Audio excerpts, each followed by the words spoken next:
అయితే కొందరు మిత్రులు ఈ కొనుగోలు చేసిన డబ్బులు మీకు ఎక్కడి నుంచి వచ్చాయని ప్రత్యేకంగా నన్ను అడుగుతారు. ఎందుకంటే చలంబాబు కోటేశ్వరుడు, శామన్న కోటేశ్వరుడు, మళ్ళీ ఆనంద్ గురించి కోటేశ్వరుడు, ఉల్లి నాగేష్ కూడా కోటేశ్వరుడే. నేను ఎక్కడి నుంచి వచ్చాయని బేసిక్గా నేను ఒక ఎగ్జిక్యూటివ్ ఇంజనీర్ కొడుకుని. అంటే నాకు ఇప్పుడు 53 సంవత్సరాలు. నేను 2001లో ఇన్ఛార్జిగా ఉన్నా. అంటే 35 ఏళ్ళు పనిచేసిన. అంటే 35 ఏళ్ళు పనిచేసిన దానిలో నేను డబ్బు సంపాదించిన. నేను 2009లోనే 14 లక్షలు పెట్టి ఇల్లు కట్టినా. ఇప్పుడు కొనుగోలు చేస్తేనే ఈ డౌట్లు ఎందుకు వస్తున్నాయో అర్థం కావడంలే. ఇంకొక విషయం, నేను చేసుకున్న అత్తగారు కోటీశ్వరులు, వాళ్ళు రైతు బిడ్డలు కాబట్టి దానిలో నాకు బాగా వస్తుంది. నేను ప్రతి ఏడాది లక్షల్లో యాడ్లు వేస్తా, నాకు లక్షల్లో కమిషన్ వస్తుంది. నాకు సొంత ఇల్లు ఉంది. ఒక 15,000 పెట్టుకుంటే నా కుటుంబం నడిచిపోతుంది. దేవుని దయ వల్ల నా బిడ్డలు అంటావా గవర్నమెంట్ సీట్లు కొట్టారు కాబట్టి నేనేమి వాళ్ళకి డొనేషన్ కట్టడంలే. మా అమ్మకు 70,000 రూపాయలు పెన్షన్ వస్తుంది. ఇంకొక విషయము, నేను కొనుగోలు చేసిన 19.5 సెంట్లలో 7,50,000 పెట్టుబడి పెట్టినది. ఇన్ని సంవత్సరాలు పనిచేసిన నా దగ్గర 7,50,000 ఉండవా? 2009లోనే 17 లక్షలు పెట్టి ఇల్లు కట్టినవన్నీ 2009కి 2025కి ఈ మధ్యకాలంలో నేను 7 లక్షలు సంపాదించలేనా? ఆ నెలకు నేను సంవత్సరానికి నేను 20-30 లక్షలు యాడ్ వేసుకుంటా. నాకు ఎంత కమిషన్ వస్తుంది?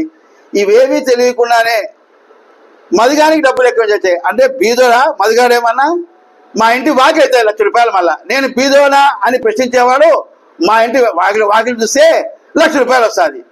మళ్ళీ ఇవన్నీ నా ఆదాయ వనరులు కాదా? ఓన్లీ నన్ను పాతికే మిత్రులే ప్రశ్నించారనుకో, నా బాధ ఎగ్జిక్యూటివ్ ఇంజనీర్ అయ్యా, మా మదర్కి 70,000 పెన్షన్ వస్తుంది అయ్యా, నేను ప్రతి సంవత్సరం 30 లక్షలు యాడ్లు వేస్తానయ్యా, ఈ డబ్బులు నాకేం అవసరమో? నేనేమో తాగుపోతున్నా కొడుకునా, లంజల పోతానా? పోను కదా. మన డబ్బులు లేవని నన్నే ప్రత్యేకంగా ఎందుకు అడుగుతారు? పాపం చలంబా సతీష్ గంట వాట్సాప్ కాల్ చేసి మధుగారికి డబ్బులు ఎక్కడి నుంచి ఇచ్చే కావాలని అడిగారంట. అంటే మధుగారు బీదోడా? మధుగారు మళ్ళా కొన్ని కారణాలతో ప్రతిరోజు కూడా 5 రూపాయలు ఖర్చు పెడుతున్నాడే. మళ్ళీ ఆ డబ్బులన్నింటినీ ఏదైనా భాషగాడు చలంబాబు శ్యామని ఇస్తున్నాడా? సొంత డబ్బులు పెట్టి కొట్టానా? మొగసిరిగా నా మీద ఏంది బ్లాక్మెయిల్ రిపోర్టర్? ఎస్, నేను బ్లాక్మెయిల్ చేశానని మీ దగ్గర సపోర్టింగ్ ఎవిడెన్స్ ఉంటే please come to my office. నేను వాళ్ళకి అపాలజీ చెప్పడానికి కూడా సిద్ధమే. ఇంకా ఏమైనా డౌట్లు ఉన్నా ఈ సైడ్ గురించి ఈ ఆఫీస్లో ఎవ్రీ డాక్యుమెంట్ ఉంది. కరెక్ట్ అయిన నికాసైనోడు, వ్యాపార లావాదేవీల మీద అవగాహన ఉన్న నికాసైన మగాడైతే మా డాక్యుమెంట్లలో తప్పు ఉందని ప్రూవ్ చేయగలిగితే నాకు వచ్చిన భాగాన్ని వానికి సింగిల్ పైసా లేకుండా దాదాపు చేస్తా. అట్లా లేని పక్షంలో వాళ్ళు నేను ఇచ్చే ప్రాపర్టీ అక్కడ ఎంత వాల్యూ అవుతుందో దానిలో 50% ప్రాపర్టీ నాకు ఇమ్మను. అది పాత్రికేయుల మిత్రులు ఒకరిద్దరు మా మీద కక్ష కట్టి నిజంగా చలంబాబు చెప్పిన కంటే టీడీపీలో చేరిన తర్వాతనే నేనే కడువ ఒప్పుకోలే. శ్యామన్న కడువ ఒప్పుకున్నాడు. శ్యామన్నతో కొన్ని ఏళ్ళ సంవత్సరం నా దగ్గర మేము కలిసి పనిచేసాం కాబట్టి చేసే సహవాసానికి మధుగాడు చెడ్డైపోయా, పరువుతో చలంబాబు చెడ్డ, ఆయన చెడ్డైపోయా, కళ్ళు కట్టుకున్నా చెడ్డైపోయా. మళ్ళీ పరువు పక్క చేరినప్పుడు మధుగాడేమో మంచోడు, మధుగాడు దేవుడు, మధుగాడితో వార్తలు రాయించుకుంది. తీరా పార్టీలో చేసేసరికి వాళ్ళు చేరినారు. నేను ఇంకా వైసీపీ వార్తలు రాస్తానా, టీడీపీ వార్తలు రాస్తానా? టీడీపీ వార్త కన్నా వైసీపీ వార్తలు ఎక్కువ రాస్తానా? ఇక నేను ఎక్కడ పేదవాడిని? నా చేతి మీద ₹1,00,000 ఉన్నాయి. మళ్ళా ఇవన్నీ ఏమి దొంగ సొత్తా? దొంగతనం చేశారా? ఈ ఉంగరం పడాలంటే ఆస్తిపత్రులు అమ్ముకోవాలా. ఈ ఉంగరం పడాలంటే కమిషన్ ఎంత వస్తుంది చెప్పు. నెల సంవత్సరానికి నాకు 10 లక్షలు కమిషన్ వస్తుంది. కడుపు నిండా తింటే కూడా 20,000 ఖర్చు కాదు. సొంత ఇల్లు ఉంది నాకు. మా అమ్మకు 70,000 పెన్షన్ వస్తుంది.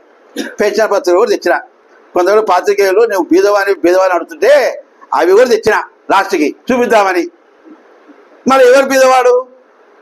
ఇంటి వాకిలి ₹1,00,000 బీదవాడా? 70,000 పెన్షన్ వచ్చే మా అమ్మ బీదరాలా? కోట్లు ఆస్తున్నా నా భార్య బీదరాలా? నెలకు సంవత్సరానికి 10 లక్షలు నేను బీదవాడినా? ఇక మీరే సమాధానం చెప్పండి. అంతా చేసే తెలివిపనులు ఎక్కువ పాత్రికేయులు. ఇంకా పాత్రికేయులు నాకు సరైన న్యాయం చేయాలా? నన్ను బీదవాడిని అని ప్రశ్నించేవాడిని మధుగారు ఒంటి మీద ₹2,00,000 బంగారం ఉంది రా భయ్, వాయిట బీదోడు అవుతారు రా. బాగానే దండ ఉంది, ఉంగరాలు ఉన్నాయి, ఖరీదైన ఉంగరం కూడా ఉంది. మళ్ళీ నేను బీదవాడా? ఇవి బంగారమా డూప్లికేటా? నన్ను బీదవాడు అని ప్రశ్నించేవాడికి ఇదే సమాధానం. నమస్కారాలండి అందరికీ. హలో, నంద్యాల న్యూస్ 10 మీ చుట్టూ జరిగే సంఘటనల్ని మా దృష్టికి తీసుకురావాలి అనుకుంటున్నారా? అయితే ఇంకా ఆలస్యం ఎందుకు? మా వాట్సాప్ నెంబర్ 9849700865కి సమాచారాన్ని ఎప్పటికప్పుడు పంపించండి. మా నంద్యాల న్యూస్ 10 ద్వారా మీ సమస్య పరిష్కరించుకోవడానికి ముందడుగు వేయండి.